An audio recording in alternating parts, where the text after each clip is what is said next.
Hello everyone, welcome to Uttam's academy turning point coaching centre Kadapa.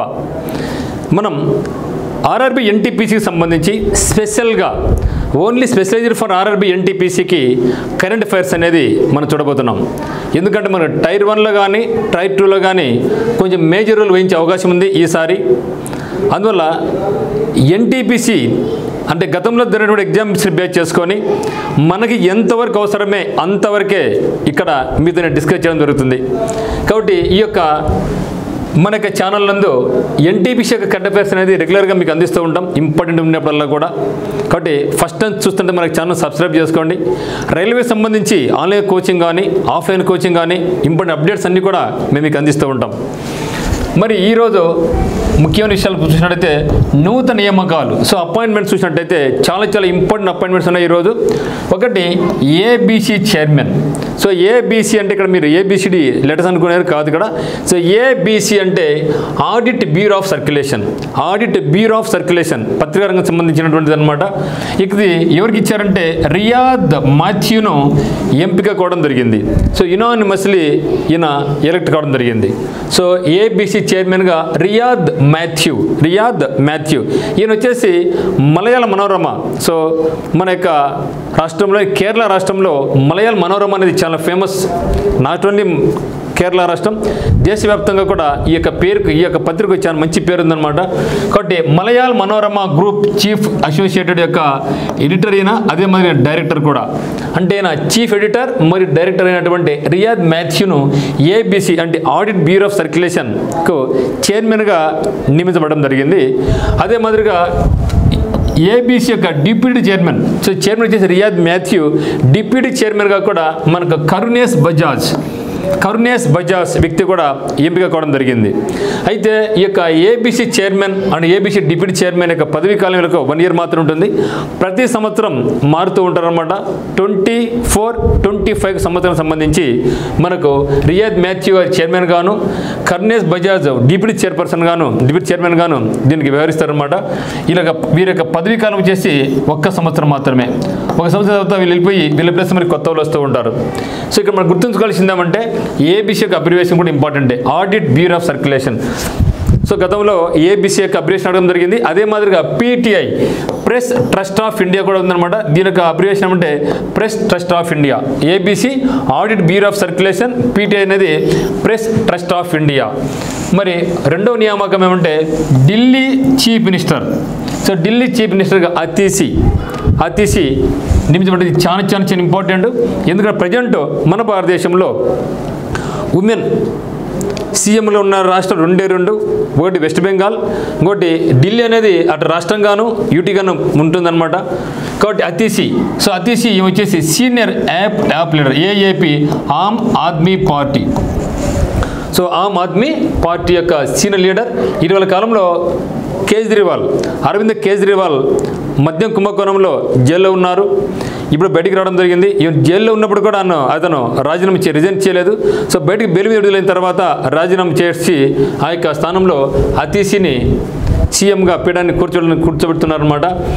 మరి ఈ యొక్క ఢిల్లీ సీఎం అతీసి, ఈమె పూర్తి పేరు వచ్చేసి అతీసి మార్లేనా సింగ్. సింపుల్గా అతిథి అని గుర్తుపెట్టుకోండి, అతీసి అని గుర్తుపెట్టుకోండి. అతీసి మార్లేనా సింగ్ అనమాట. ఈమె ఢిల్లీకి 3వ ఉమెన్ ముఖ్యమంత్రి. అంటే మొట్టమొదటిసారిగా ఢిల్లీకి ముఖ్యమంత్రి పనిచేసిన ఉమెన్ ఎవరంటే సుష్మా స్వరాజ్ ఏమొచ్చేసి బీజేపీ పార్టీకి చెందినటువంటిది. బీజేపీ 1998లో సుష్మా స్వరాజ్ గారు ఢిల్లీకి మొట్టమొదట ఉమెన్ చీఫ్ మినిస్టర్. రెండవ వారు వచ్చేసి షీలా దీక్షిత్ ఈమె కాంగ్రెస్. ఈమె 2 పర్యాయాలు, ఒకటి 1998 నుంచి 2001 వరకు, 1998 నుంచి 2000, అంటే 1998 నుంచి 2003 ఒక టర్ము, 2003 నుంచి 2008 వరకు ఒక టర్ము. కంటిన్యూగా 2 టర్మ్స్ చేయడం 10 years అనమాట. సో షీలా దీక్షిత్ 1998 నుంచి 2003 వరకు, అదే 2003 నుంచి 2008 వరకు 2 పర్యాయాలు ఈమె ముఖ్యమంత్రిగా పనిచేయడం జరిగింది. సో ఆ తర్వాత అరవింద్ కేజ్రీవాల్ గారు సీఎం కావడం జరిగింది. ఇప్పుడు వచ్చేసి అతీసి ఈమె కూడా మహిళ. సో మొట్టమొదటి మహిళ ఎవరంటే సుష్మా స్వరాజ్, సెకండ్ మహిళ ఎవరంటే షీలా దీక్షిత్ కాంగ్రెస్. అండ్ మూడో మహిళ ఎవరంటే అతీషి, ఈమె ఏఏపీ పార్టీ అంటే ఆమ్ ఆద్మీ పార్టీకి చెందినటువంటి వ్యక్తి. సో మరి పనిలో మనకి ఏమడగచ్చు అంటే ఢిల్లీ సీఎం అతీషి కదా, మరి ఢిల్లీకి లెఫ్టినెంట్ గవర్నర్ ఎవరు? ఎందుకంటే మరి రాష్ట్రాలకు అయితే గవర్నర్ ఉంటారు, మరి యూనియన్ టెరిటరీస్కి అయితే మాత్రం మనకి ఎవరు ఉంటారంటే లెఫ్టినెంట్ గవర్నర్స్ ఉంటారు. కాబట్టి ఢిల్లీ యొక్క లెఫ్టినెంట్ గవర్నర్ ఎవరంటే వికే సక్సేనా. వికే సక్సేనా గుర్తుపెట్టుకోండి. ప్రజెంట్ మన రాష్ట్రంలో మన దేశంలో రాష్ట్రాలకు కానీ యూనియన్ టెరిటరీస్ కానీ ఉన్నటువంటి ఏకైక మహిళ ఉండింది ఇంతవరకు మమతా బెనర్జీ గారు. ఇప్పుడు ఆ మమతా బెనర్జీతో పాటుగా అతీషి కూడా యాడ్ కావడం జరిగిందని గుర్తుంచుకోండి, చాలా ఇంపార్టెంట్.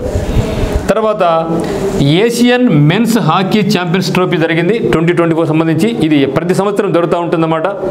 ప్రతి సంవత్సరం ఆ ఏషియా కనుక జరుగుతుంది, ఏషియాలోనే, అందుకనే దీని పేరే Asian men's hockey champions trophy 2024.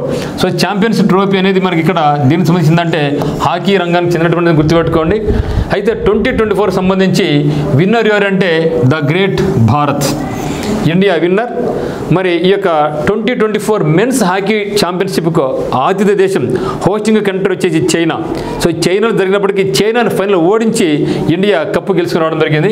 కాబట్టి రన్నర్అప్ ఎవరంటే చైనా, మూడో ప్లేస్ ఎవరు వచ్చిందంటే పాకిస్తాన్ రావడం జరిగింది. సో ఫైనల్ మ్యాచ్ ఎవరెవరు జరిగిందంటే India versus China. India versus China ఎక్కడ జరిగింది మ్యాచ్ అంటే చైనాలో జరిగింది. చైనాలో మూడో ప్లేస్ మాత్రం పాకిస్తాన్ రావడం జరిగింది. అయితే ఫస్ట్ ఎడిషన్ ఎప్పుడు స్టార్ట్ అయిందంటే మనకు 2011 స్టార్ట్ కావడం జరిగింది. 2011 ఫస్ట్ ఎడిషన్. మరి ఫస్ట్ ఎడిషన్లో విన్నర్ ఎవరంటే ఇండియానే. ఫస్ట్ ఎడిషన్ ఇండియా అంటే ఫస్ట్ ఎడిషన్ ఇండియానే. ప్రజెంట్లో కూడా లేటెస్ట్ కూడా ఇండియాని గుర్తుపెట్టుకోండి. మరి ఎక్కువ సార్లు ఈ యొక్క మెన్స్ హాకీ ఛాంపియన్స్ ట్రోఫీలో ఎక్కువ సార్లు maximum number of times winner ఎవరంటే ఇండియా మొత్తం 5 సార్లు గెలిచింది ఇప్పటికీ. అంటే మొట్టమొదటిసారి 2011లో ఇండియానే గెలిచింది, 2011లో, 2016లో ఇండియా గెలిచింది, 2016లో కూడా ఇండియా. అయితే ఇండియాకు పాకిస్తాన్కు సరిసమంగా కప్పును పంచడం జరిగింది కప్పును. ఎందుకంటే ఫైనల్ మ్యాచ్ నందు వర్షం కారణంగా ఇద్దరిని విజేతగా ప్రకటించారనమాట. అందువల్ల 2018లో మాత్రం ఇండియా అండ్ పాకిస్తాన్ రెండు కూడా విన్నర్స్ ప్రకటించబడ్డాయి. తర్వాత లాస్ట్ ఇయర్ 2023 కూడా మనమే, ఈ ఇయర్ 2024 కూడా మనమే. అంటే అత్యధిక సార్లు ఛాంపియన్ ఎవరు ఈ యొక్క మెన్స్ హాకీ ఛాంపియన్షిప్ ఏషియన్ అంటే ఇండియా అని గుర్తుపెట్టుకోండి. మరి ఎక్కడ జరిగింది ప్రజెంట్ 2024 అంటే Moki hockey training base. Okay, Moki hockey training base ఇది ఎక్కడ ఉందంటే హులున్బుర్. ఓకే, హులున్బుయర్లో ఉంది. అది ఎక్కడ ఉంది? చైనాలో ఉంది. అంటే ఆతిథ్య దేశం అంటే హోస్టింగ్ కంట్రీ చైనా గుర్తుపెట్టుకోండి. ఫైనల్ మ్యాచ్ ఎక్కడ జరిగిందంటే మోకీ హాకీ ట్రైనింగ్ బేస్ చైనాలో జరిగింది. So first winner India, latest winner India. అయితే ఫస్ట్ విన్నర్ ఇండియా కదా, ఫస్ట్ విన్నర్ అప్పుడు ఇండియాకి కెప్టెన్ ఎవరు అంటే రాజ్పాల్ సింగ్ కెప్టెన్గా వ్యవహరించారు. రాజ్పాల్ సింగ్ కెప్టెన్గా వ్యవహరించారు. మరి 2024లో కెప్టెన్ ఎవరంటే ఇక 2024లో మొత్తం 7 గోల్స్ సాధించాడు మనకి కెప్టెన్. ఆయన పేరే హర్మన్ ప్రీత్. ఓకే, సో 2024లో కెప్టెన్ ఎవరంటే హర్మన్ ప్రీత్. అంటే లేటెస్ట్గా కెప్టెన్ ఎవరు వ్యవహరించారంటే హర్మన్ ప్రీత్. ఈయన మొత్తం 7 గోల్స్ సాధించాడనమాట. సో మోస్ట్ సక్సెస్ఫుల్ టీం ఎవరంటే ఇండియా అని మీకు గుర్తుపెట్టుకోండి. ఇండియాని మీరు గుర్తుపెట్టుకోండి. తర్వాత ఫస్ట్ వందే భారత్ మెట్రో ట్రైన్ను ప్రధాని నరేంద్ర మోడీ గారు ఇనాగ్రేట్ చేయడం జరిగింది. ఏమిది? వందే భారత్ ఎక్స్ప్రెస్ వేరేగా ఉంది. ఇప్పుడు మొట్టమొదటిసారిగా అనగచ్చమాట వందే భారత్ ట్రైన్ అడగచ్చు. ఇప్పుడు మనకు ఫస్ట్ వందే మెట్రో ప్రారంభించారు 16th సెప్టెంబర్. సో 16th సెప్టెంబర్లో వందే మెట్రోను ప్రారంభించారు. ఎక్కడ ప్రారంభించారంటే నరేంద్ర మోడీ గారు ఈ యొక్క రెండు స్టేషన్ల మధ్య ప్రారంభించారు. అది కూడా గుజరాత్లో ఉంది. మరి దీన్ని నమో భారత్ ర్యాపిడ్ ట్రైల్ సర్వీస్ అంటాం. ఇక వందే మెట్రోను ఇప్పుడు పేరు ఏం చెప్తున్నాం? నమో భారత్ ర్యాపిడ్ రైల్ సర్వీస్ పేరుతో మనం పిలుస్తున్నాం. మరి ఎక్కడ ఇది రన్ అయింది అంటే భుజ్ అండ్ అహ్మదాబాద్. సో అహ్మదాబాద్ గుజరాత్లోని భుజ్ నుంచి అహ్మదాబాద్ సో ఎప్పుడు ప్రారంభించారంటే 16/9/2024 నాడు. ఎవరు ప్రారంభించారంటే ప్రధాని నరేంద్ర మోడీ గారు. ఈ భుజ్కు మరి అహ్మదాబాద్ మధ్య డిస్టెన్స్ ఎంత ఉందంటే 360 కిలోమీటర్స్ ఉంది.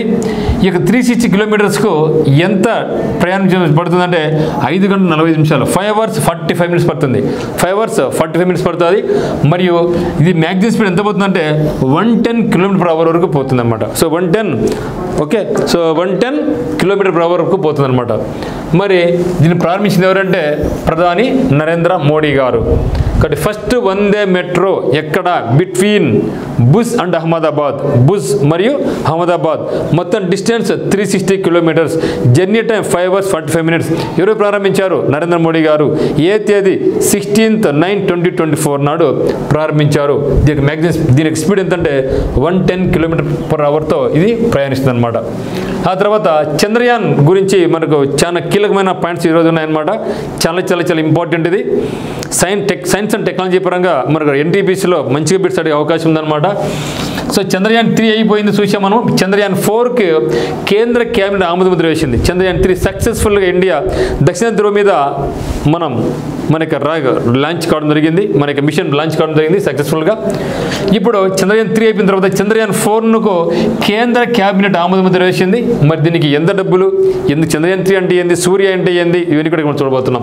సో చంద్రయాన్ 4 యొక్క ముఖ్య లక్ష్యం ఏమంటే చంద్రుడిపైకి భారత వ్యోమగాములను భారత యొక్క వ్యోమగాములను ఆస్ట్రోనాట్స్ను పంపించి అక్కడి నమూనాలు సేకరించి తిరిగి వాటిని క్షేమంగా భూమికి తీసుకురావడమే చంద్రయాన్ 4 యొక్క ముఖ్య ఉద్దేశం. చంద్రయాన్ 3లో మనం మనిషిని పంపించలేదు. చంద్రయాన్ 4లో మనం హ్యూమగాను పంపిస్తాం, ఆస్ట్రోనాట్ పంపిస్తాం. వాళ్ళు పంపి అక్కడ ఉండే నమూనాలు స్వీకరించి క్షేమంగా వెనక్కి తీసుకురావడమే చంద్రయాన్ 4 యొక్క ముఖ్య ఉద్దేశం. దీనికి కేంద్ర క్యాబినెట్ మొత్తం 2104.06 కోట్లకు ఆమోదముద్ర వేసింది. సో ఇప్పుడు ఈ యొక్క 2024-25కి సంబంధించి కేంద్ర క్యాబినెట్ ఎంత కేసిన 2104.06 కోట్ల రూపాయలను దీనికి కేటాయించింది.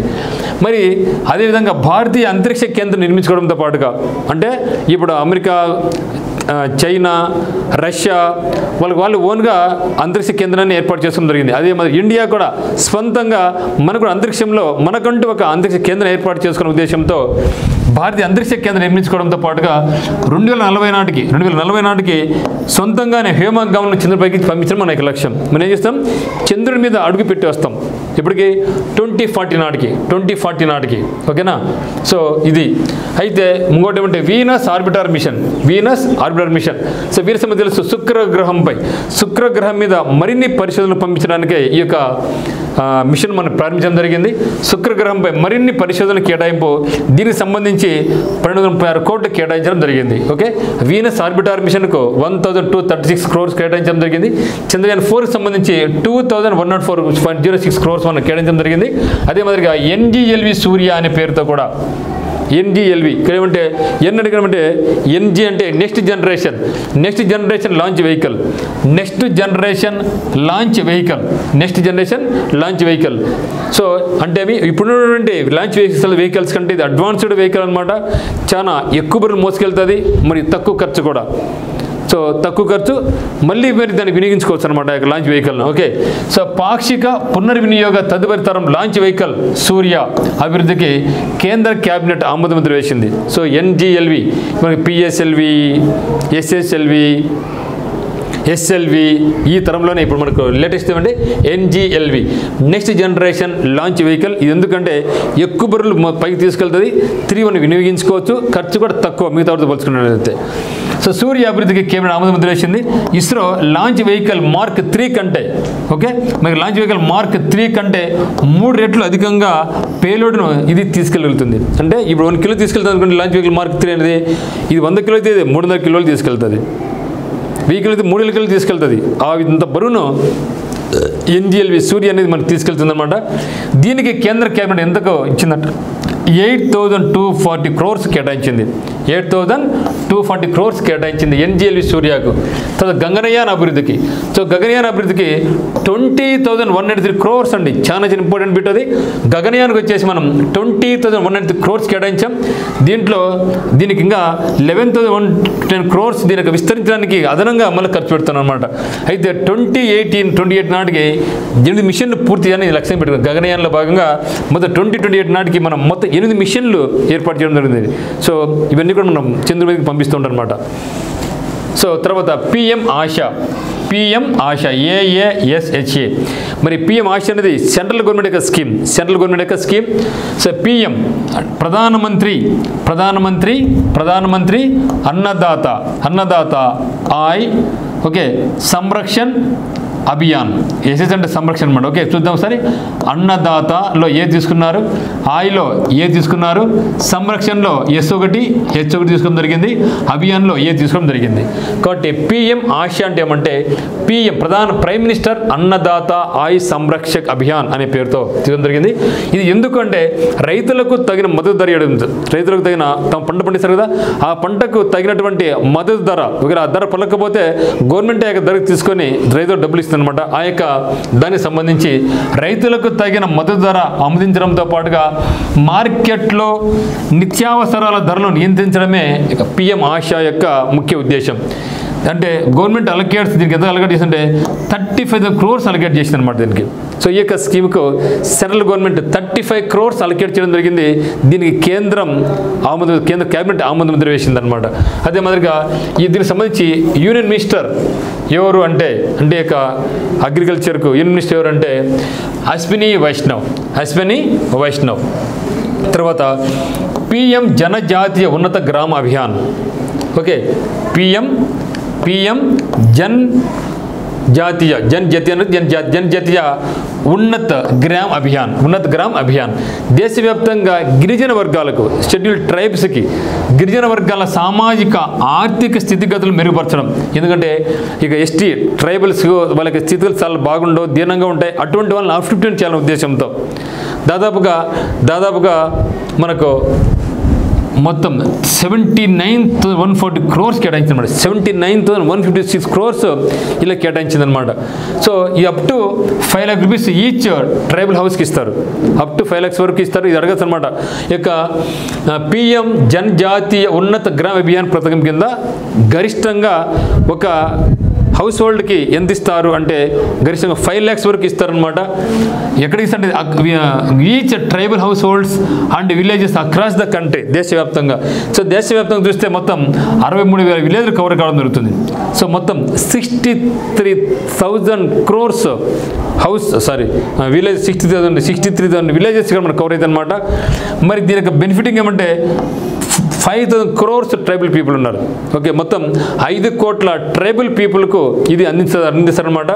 మొత్తం 549 డిస్ట్రిక్ట్స్లలో 2,740 బ్లాక్స్లలో 63,000 గ్రామాలలో మొత్తం 30 రాష్ట్రాలు మరి కేంద్ర ప్రాంతాలకు ఇది వర్తిస్తుంది. మొత్తం 2 కేంద్రపాలిత ప్రాంతం 28 రాష్ట్రాలు ఉన్నాయి కదా. ఈ యొక్క రాష్ట్రాలు 8 కేంద్రపాలిత ప్రాంతాలు ఉన్నాయి. అన్నిలో కలుపుకొని 30 రాష్ట్రాలు కేంద్రపాలిత ప్రాంతాల్లో 549 జిల్లాలలో 2,740 బ్లాక్స్ నందు 63,000 విలేజెస్కు ఈ యొక్క పథకం అనేది వర్తిస్తుంది. ఓకేనా, ఇది కూడా మనకు చాలా ఇంపార్టెంట్ మిత్రమా. సో ఒకసారి చూసినట్టయితే బ్రీఫ్గా ఫస్ట్ వెళ్తాం. సో ఏబిసి చైర్మన్గా రియాజ్ మాథ్యూ గారు, డిప్యూటీ చైర్మన్గా కర్నేష్ బజాజ్ గారు నియమించడం జరిగింది. ఢిల్లీ సీఎంగా అతీషి. ఓకే, సో అతీషి అంటే అతీషి ఓకే మార్లేనా సింగ్ ఈమె ఢిల్లీ ముఖ్యమంత్రిగా నియమించబడింది అనమాట. ఏషియన్ మెన్స్ హాకీ ఛాంపియన్షిప్ విజేత ఎవరంటే India, hosting country China, runner up China, third place Pakistan. So ఇక్కడ మనం గుర్తించాల్సింది అంటే ఫస్ట్ ఎడిషన్ ఇండియా గెలిచింది, లేటెస్ట్ ఎడిషన్ కూడా ఇండియానే, అది మ్యాక్సిమం టైమ్స్ గెలిచింది కూడా ఇండియానే. మరి ఫస్ట్ వందే మెట్రోను ప్రధాని నరేంద్ర మోడీ గారు ప్రారంభించారు. నమో భారత్ ర్యాపిడ్ రైల్ సర్వీస్ అని దానికి పేరు. ఎక్కడి నుంచి అంటే భుజ్ నుంచి అహ్మదాబాద్, 2 కూడా గుజరాత్లోని పట్టణాలే. మరి చంద్రయాన్ 4 సంబంధించి చంద్రయాన్ 4కు కేంద్ర కేబినెట్ 2104.6 crores కేటాయించింది. మరి ఇది 2040 నాటికి మనం అంతరిక్ష కేంద్రం ఓన్గా మనం నిర్మించుకోబోతున్నాం అనమాట. శుక్రగ్రహం వీనస్ ఆర్బిటర్ మిషన్ కూడా మనం 1236 crores కేటాయించాం. NGLV సూర్యకి సంబంధించి NGLV అంటే నెక్స్ట్ జనరేషన్ లాంచ్ వెహికల్ అనమాట. దీనికి కేంద్ర కేబినెట్ 8240 crores కేంద్ర కేబినెట్ ఆమోదం తెలిసింది. మరి గగనయాన్ అభివృద్ధికి 20,193 crores, అదే మాదిరిగా 11,170 crores కూడా విస్తరణకు ఏర్పాటు చేయడం జరిగింది. మరి PM ఆశ, సో PM ఆశ అనేది ఎందుకంటే ఇది రైతులకు తగిన మద్దతు ధర అందిస్తారన్నమాట. దీనికి సంబంధించి కేంద్ర కేబినెట్ 35 crores కేటాయించిందనమాట. మరి PM జన్ జాతీయ ఉన్నత గ్రామ అభియాన్కి సంబంధించి 79,156 crores కేటాయించింది. ఇది అప్ టు 5 lakhs వరకు ఈ ట్రైబల్ హౌస్కి ఇస్తారు. కంప్లీట్గా ట్రైబల్ వాళ్ళకి మాత్రమే అని గుర్తుపెట్టుకోండి. మొత్తం 540 డిస్ట్రిక్ట్స్లలో 2,740 బ్లాక్స్ నందు 63,000 విలేజెస్కి సంబంధించి మొత్తం 30 రాష్ట్రాలు మరి కేంద్ర ప్రాంతాలు కలిసి ఈ యొక్క బడ్జెట్ 79,156 crores rupees కేటాయించడం జరిగింది. అదే ఓకే, ఇది మిత్రమా. సో మనకి ఛానల్ ఫస్ట్ టైం చూస్తున్నది కంపల్సరీగా మీరు సబ్స్క్రైబ్ చేసుకోండి. ఇంకా మీకు మరిన్ని అప్డేట్స్ మీకు వస్తూ ఉంటాయి. So thank you for watching.